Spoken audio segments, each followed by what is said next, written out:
أنت نور الله فجرا جئت بعد العسر يسرا ربنا أعلاك قدرا ربنا أعلاك قدرا يا إمام الأنبياء.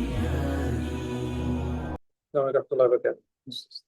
الحمد لله وكفى والصلاة والسلام على رسول الله وعلى آله وصحبه أجمعين أما بعد فأعوذ بالله من الشيطان الرجيم. بسم الله من الشيطان الرجيم. بسم الله الرحمن الرحيم. بسم الله الرحمن الرحيم. فإذا برق البصر إذا برق البصر وخسف القمر وخسف القمر وجمع الشمس والقمر وجمع الشمس والقمر يقول الإنسان يقول الإنسان يومئذ يومئذ أين المفر أين المفر كلا كلا لا وزر لا وزر إلى ربك إلى ربك يومئذ يومئذ المستقر مستقر ينبأ ينبأ الإنسان الإنسان يومئذ يومئذ بما قدم بما قدم وأخر وأخر بل الإنسان بل الإنسان على نفسه على نفسه بصيرة بصيرة ولو ألقى ولو ألقى معاذيره معاذيره لا تحرك لا تحرك به به لسانك لسانك لتعجل به لتعجل به إن علينا إن علينا جمعه جمعه وقرآنه وقرآنه فإذا قرأناه فإذا قرأناه فإذا قرأناه فاتبع قرآنه فاتبع قرآنه ثم إن علينا ثم علينا بيانه بيانا كلا بل كلا بل تحبون العاجلة تحبون العاجلة وتذرون الآخرة وتذرون الآخرة وجوه يومئذ وجوه يومئذ ناظرة ناظرة إلى ربها إلى ربها ناظرة ناظرة ووجوه ووجوه يومئذ يومئذ باسرة باسرة تظن تظن أن يفعل بها أن يفعل بها فاقرة فاقرة كلا كلا إذا بلغت إذا بلغت التراقي التراقي وقيل من وقيل من راق راق وظن وظن أنه أنه الفراق فراق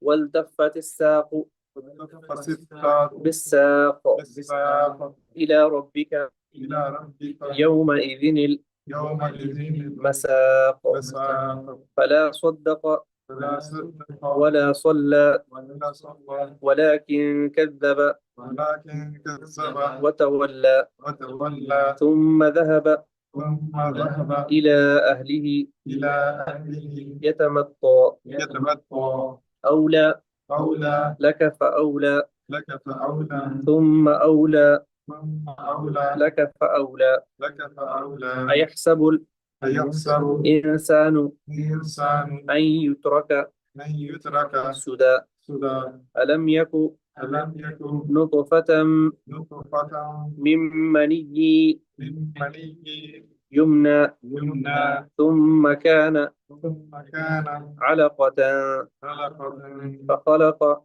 فخلق فسوى فسوى فجعل فجعل منه منه زوجين زوجين الذكر والأنثى ذكرا وأنثى أليس ذلك أليس ذلك بقادر بقادر على على أن يحيي أن يحيي الموتى الموتى؟ صدق الله العظيم. اللهم صل على سيدنا مولانا محمد وعلى آل سيدنا مولانا محمد وبارك وسلم. Alhamdulillah, we thank Allah subhanahu wa ta'ala to be here and to reflect upon the other verses of Surah Al-Qiyamah. This surah is about the Day of Judgment, and it spoke about the nafs and about the Day of Judgment. Last week it read, I swear by the Day of Judgment, and I swear by the nafsul lawwama. Does a human being think that we will not gather his bones? Rather, we are able to even bring back his fingertips. A human being wants to do evil before then, meaning a human being sometimes when we don't think about Day of Judgment, the reality of it, a person thinks let me do evils before that day comes. And he questions the day of judgment. You start asking, not like sincerely, like you really, if you knew the date, like that would make a difference. But you're just asking, just out of, just to agitate. When is the day of judgment? Okay, so today's verses, it begins from, we're covering from verse 7. So it reads, فَإِذَا بَرِقَ الْبَصَرُ. So the day of judgment is being described. So when the eyes will be dazzled. You know, when you're looking up at the sun or something very bright, you know, you can't see for too long, or you can't stare at light for too long. So that kind of, when on the day of judgment, when the eyes will be dazzled and the moon will lose its light. وَخَسَفَ الْقَمَرُ وَجُمِعَ الشَّمْسُ وَالْقَمَرُ. And the sun and the moon will be joined together. They'll be combined. So they'll be combined. The different interpretations, how will they be combined? One, there's various ones. I'm just going to share one with you, which is that they'll be humiliated. So people used to worship like the sun and the moon as like the biggest objects, or maybe the ones who are the creators, na'udzubillah. So that they will feel ashamed that they used to worship the sun and the moon, but the sun and the moon have been humbled on that day. And then, but the eyes will be dazzled at Allah subhanahu wa ta'ala when Allah subhanahu wa ta'ala comes for judgment. So this is the idea here, trying to depict the day of judgment. يقول الإنسان, on that day the human being will say, أين المفر, where will I run, where will I escape? See, in the world, people will try to escape, and then they can go hide in their closets, or they can go to a different country, or they can do different things, try to hide or try to work their way, and so on. But where will there be an escape on the day of judgment, the ultimate justice? Allah subhanahu wa ta'ala. Allah subhanahu wa ta'ala's other name is Al-Adl. His name is justice. So no one is going to get away. So it says that a human being on that day, Yawma idin, he will say, where shall I flee? Where shall I escape? Kalla. Never, there will be no refuge at all. La waza. There will be no refuge at all from Allah subhanahu, from the reckoning on the day of judgment. In the next verse, Ila rabbika yawma idin al-mustaqar. On that day, a person will be taken to his destination, which is Allah subhanahu wa ta'ala. But you have to stand before your creator. You have to stand before Allah subhanahu wa ta'ala. They hear the idea like stand before the creator to take into your destination. You know, just like even, you know, sometimes you look at the justice system and what goes on here, it's kind of like similar of what's going on in the judgment. There's no escape. I'm saying that any good justice system or force will, you know, make sure everybody knows that there's no escape from them. If you do something wrong, then there's no escape. And then what do they want from you? They want you to stand before the judge. Understand? They'll make sure you stand. You have to respect standing before the judge. So here too, إِلَى رَبِّكَ يَوْمَئِذٍ الْمُسْتَقَرُ. So if you look at like the justice systems of the world and then you compare it to what's happening, it's like similar. Like you have to stand before your Lord. إِلَى رَبِّكَ يَوْمَئِذٍ الْمُسْتَقَرُ. You're going to say, where do I flee? And then to your Lord, you have to stand right in the front. إِلَى رَبِّكَ يَوْمَئِذٍ الْمُسْتَقَرُ. You'll be dragged to your Lord. Stand before the Malik, the owner. Then the next verse. يُنَبَّأُ الْإِنسَانُ, a human being will be informed that day بِمَا قَدَّمَ وَأَخَّرَ, with what he sent forth and what he delayed. Meaning you'll know, you know, your accounts, your amal, will be given to you. You'll know, you know, how much you passed, how much you didn't pass. And there are other similar verses.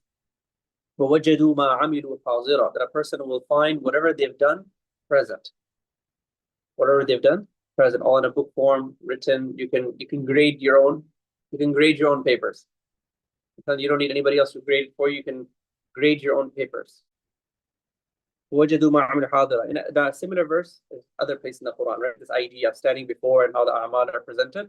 One is the one I gave you. وَوَجَدُوا مَا عَمِلُوا حَاضِرًا. The other is وَوُضِعَ الْكِتَابُ فَتَرَى الْمُجْرِمِينَ مُشْفِقِينَ. The books will be given, and you will see the criminal, those who are in the wrong, Allah protect us, مُشْفِقِينَ. They'll be scared مِمَّا فِيهِ, with what's inside. Let's not talk about what's inside. وَيَقُولُونَ, and they will say, يَا وَيْلَتَنَا, oh, we are so destroyed. مَا لِهَذَا الْكِتَابِ, what's with this book? They'll say, what's with this book? لَا يُغَادِرُ صَغِيرًا, they didn't leave out small nor big. It didn't leave anything. And then our records show everything, the small and the big. It didn't leave anything, إِلَّا أَحْصَاهَا, except that it captured it.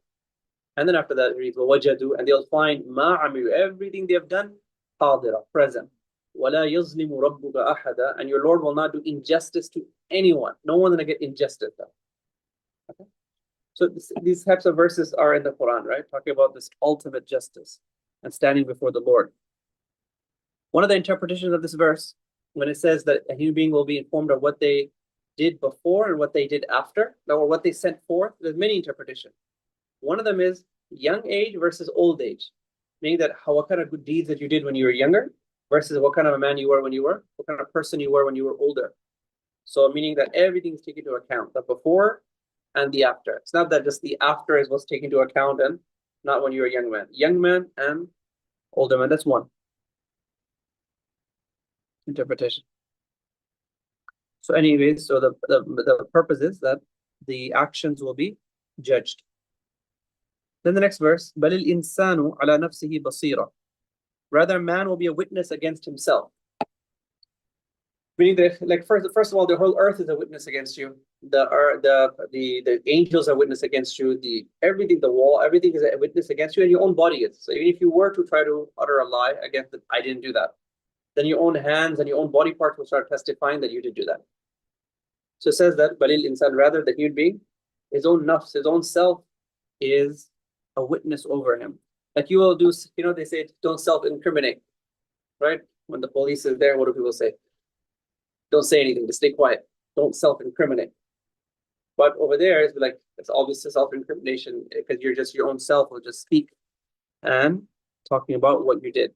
So Allahumma hafazna, Allah subhanahu wa ta'ala protect us, and Allah subhanahu wa ta'ala grant us the ability to do tawbah and nasuh, a proper, sincere turning to Allah subhanahu wa ta'ala that deletes it from all these memories, the memories of the earth, the memories of the angel, the books. Make sense? With tawbah and nasuh, we have the time. The doors of tawbah are open till death, and we can get all these places deleted. That's what tawbah actually means. Like Allah subhanahu wa ta'ala wipes it out, where none of these memories will remain.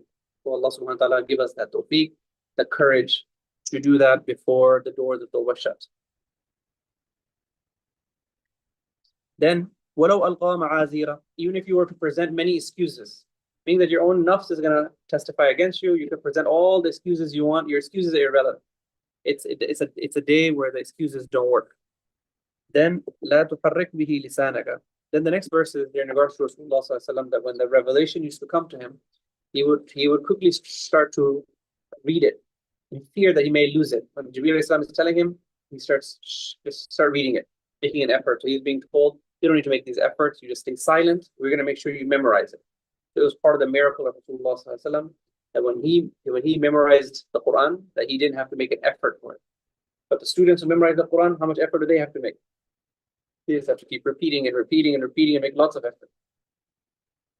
But Allah subhanahu wa ta'ala freed Rasulullah sallallahu alaihi wasallam from this effort. So لا تحرك به لسانك, that don't, O Prophet, do not move your tongue during the revelation for reciting the Qur'an to receive it in a hurry, so that you can make sure you hurry to capture it. There's no hurry. Just listen, and we're going to make sure that you remember it, and you'll know its explanations as well. The 17th verse, Inna alayna jam'ahu wa Qur'ana. It is surely undertaken by us to store it in your heart and to let it be recited by you after revelation is completed. That it'll be stored in you, and you'll have the ability to recite it. You have nothing to worry. These verses come right in the middle between the Judgment Day. When these verses finish, it goes back to Judgment Day, and before that is also Judgment Day. So some have said, what is the connection? There's always great connection that scholars point out between verses. The Orientalists, those who want to talk negative about the Quran, they say, oh, you don't see the connection between the verses. It all of a sudden says this and this, right? But those who look at the connection, they say this book is a masterpiece. When they look at the connection, they say this is a masterpiece. Nobody could have made such a connection. So outwardly looks like it doesn't have any connection, but in reality there is a connection. As far as this one, what's the connection here? Why is it Day of Judgment and all of a sudden about Rasulullah sallallahu alaihi wasallam not having to make the effort when the Quran is being stored in him? So there's different explanations. Some say that these verses were being revealed, and that's when he was doing that. So when this Surah Qiyamah was being revealed, then he was doing that. That's why these verses came right in the middle. That you don't have to make an effort. It's just going to be stored in you. And Allah knows best. So that's one explanation, but you can find other explanations of why these verses are in the middle. فَإِذَا قَرَأْنَاهُ, therefore when it is recited by us through the angel, فَاتَّبِعْ قُرْآنَ, follow its recitation by concentration of your heart. This verse here, that when the Jibreel alayhi salam reads it, you just listen with your heart. This is a proof that Imam Hanifa rahimahullah uses, that when Jibreel alayhi salam reads it, you just focus with your heart. They say this is the proof, the Hanafi proof, that when the Imam is reciting, you don't recite anything behind him. He has, obviously, in a madhab, you always have many evidences to prove one ruling. And even this ruling that you don't read behind the Imam, there will be many evidences, but this is one of his strong ones. The Quran says that when the Quran is being recited, you just listen. Everyone's got it? فَإِذَا قَرَأْنَاهُ, when it is recited by us, follow its recitation by concentration of heart. Basically, Imam's recitation is the Muqtadi's recitation. Even if it's like a Dhuhr prayer, an Asr prayer, even if it's a silent prayer, his recitation is your recitation. ثُمَّ إِنَّ عَلَيْنَا بَيَانًا, then it is undertaken by us to explain it. Then the next verse, كَلَّا بَلْ تُحِبُّونَ الْعَاجِلَةَ, never, but you love, instead you love that which is immediate. وَتَذَرُونَ الْآخِرَةَ, and you neglect the hereafter. So saying that, now going back to the Day of Judgment and looking at the human being. The human being, you're always after hasty things. We're always after the dunya, and we leave the akhirah. This is the ultimate challenge of man. We get so preoccupied, like al-hakumut takathur, by getting more and more and more, being so occupied with the world that you forgot about the akhirah, right? This is the challenge. The dunya is a test for us. The devil, shaitan is a test. Our nafs is a test. So saying that, oh man, this is your situation, that you always prefer this immediate over the hereafter. Similar message is in a different ayah, which reads, بَلْ تُؤْثِرُونَ الْحَيَاةَ الدُّنْيَا, you prefer the life of the world, وَالْآخِرَةُ, but the hereafter is better, and it's long-lasting. It's the actual life. It's the real life. This is just a temporary sample of a life. And you fail when you prefer this over the actual life. Basically saying that you should make deen priority number one.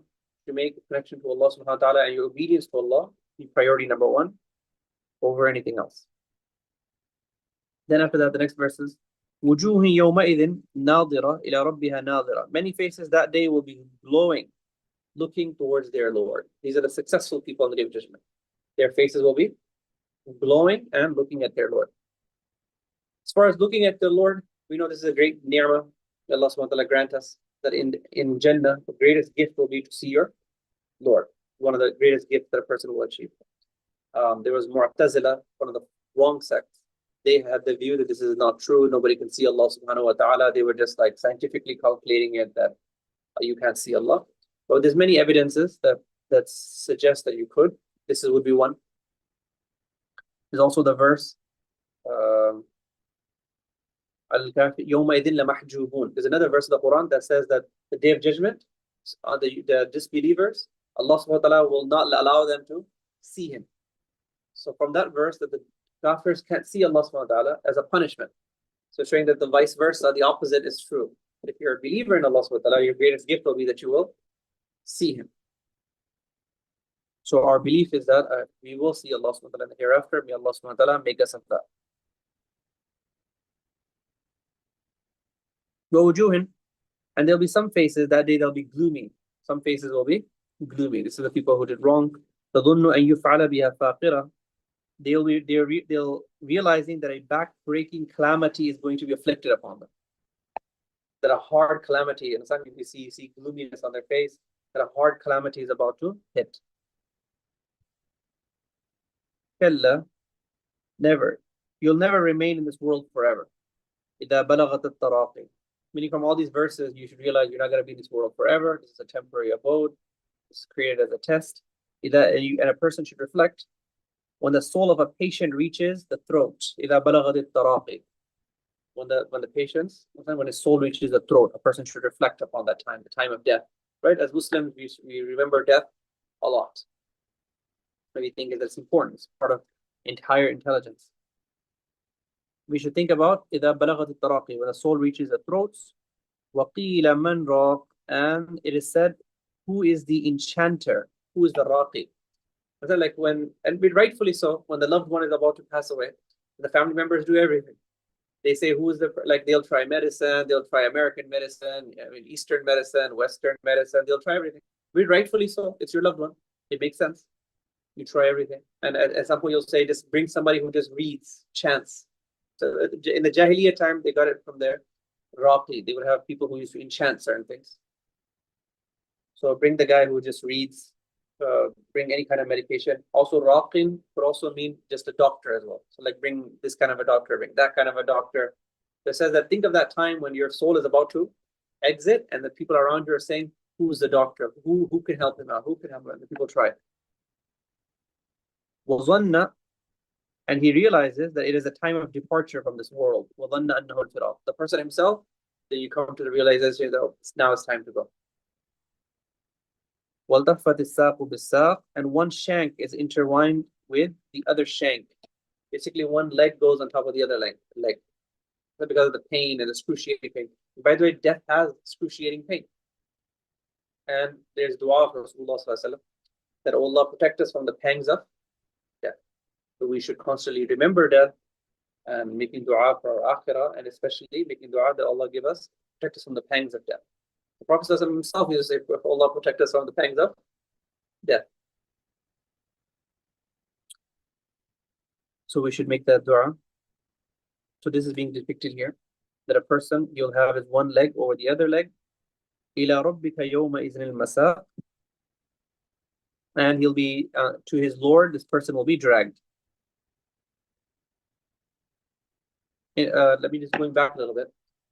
The disbeliever's soul will come out with pain, difficulty, but the believer's soul will come out easier, generally. Allah subhanahu wa ta'ala makes it easier for them.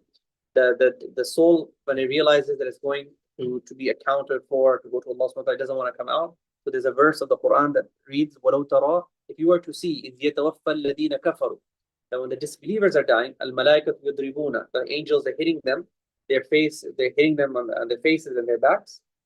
It says only if you could see how they take out the soul of the disbeliever. And to take the person towards the accountability. Then the next verse, فَلَا صَدَّقَ وَلَا صَلَّى. He neither prayed nor gave charity. Talk about what disbelievers are doing. That they neither prayed nor gave charity. وَلَكِنْ كَذَّبَ وَتَوَلَّى, but they kept denying the day of judgment and turning away. ثُمَّ ذَهَبَ إِلَىٰ أَهْلِهِ يَتَمَطَّى, then this person, he would go to his family with pride.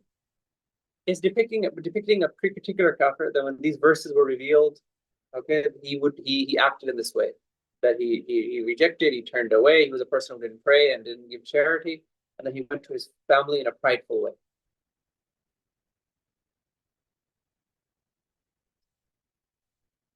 أولى لك فأولى ثم أولى لك فأولى. Woe be to you, woe be to you. So woe be to you said to him 4 times.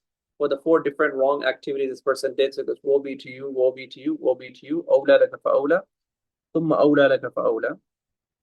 أيحسب الإنسان, does a human being think, أن يترك سدى, does a human being think, this is getting to a conclusion now. Does a human being think that he'll be left unchecked? That he'll be left unchecked.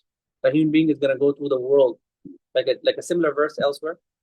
أحسب الناس, do mankind think, أن يتركوا, that they'll be left, أن يقولوا آمنا, that they say we believe, وهم لا يفتنون, they won't be put in fitna, they won't be put into some kind of a test.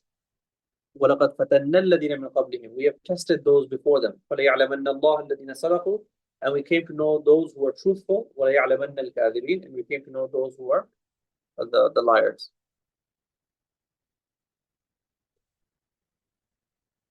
This says here, أَيَحْسَبُ الْإِنسَانُ, does a human being think أَن يُتْرَكَ سُدًى, that he'll be left unchecked? أَلَمْ يَكُنْ نُطْفَةً, wasn't he an impure liquid which gushed out, like a drop which dripped. When he does that, like think about your creation, like you were just a drop which dripped. Okay. ثُمَّ كَانَ عَلَقَةً, and then it turned into a clot. فَخَلَقَ, and then you were perfected. You were created and you were perfected. And even like as a child, you don't just turn into like an adult. You think of the process, how you came into this existence, and then your childhood, and how you grow up, and how Allah subhanahu wa ta'ala gave you intellect, Allah subhanahu wa ta'ala gave you your faculties, how you grew up, and how Allah subhanahu wa ta'ala nurtured you with everything around you, your parents and family and community and all the ni'mats. So a person should think about how he has been proportioned.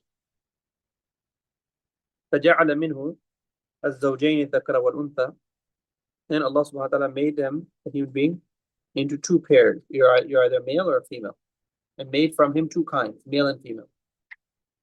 أَلَيْسَ ذَلِكَ بِقَادِرٍ. Isn't that one, meaning that Allah subhanahu wa ta'ala who created the heavens and the earth and who created mankind and created everything, isn't he going to be able عَلَىٰ أَن يُحْيِيَ الْمَوْتَى, that he bring back the dead?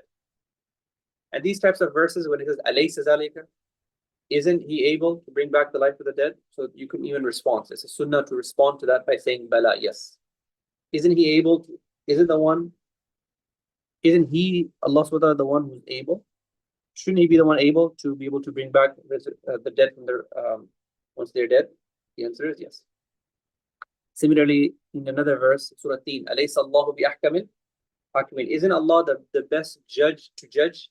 The answer is yes. Is he the best of the judges? The answer is yes. Bala.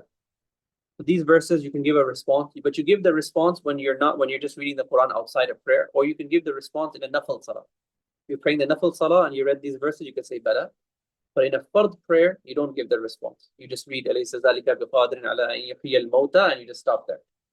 But in the nafil prayer or in the non-prayer, you can give those responses, like saying yes. Right? When there's like that question of thinking, you can give yourself the yes to properly reflect upon. So these were the verses. May Allah subhanahu wa ta'ala give us the tawfiq, prepare for the day of judgment. May Allah subhanahu wa ta'ala enable us to control our nafs or crush our nafs. Which one is it? Are you guys sure? Or should we just crush it? You can't. Human existence is dependent upon the nafs. Okay? You can't crush it, but you could control it. What can you do? Tame it, control it. So Allah subhanahu wa ta'ala enable us to prepare for the day of judgment, keep it before us in all our actions as we go through life. And Allah subhanahu wa ta'ala give us nafsul mutmainna. And we ask for everything that the Prophet asked for, and we seek protection from everything that the Prophet sought protection from. May Allah subhanahu wa ta'ala accept this study. Wa akhir da'wana alhamdulillah.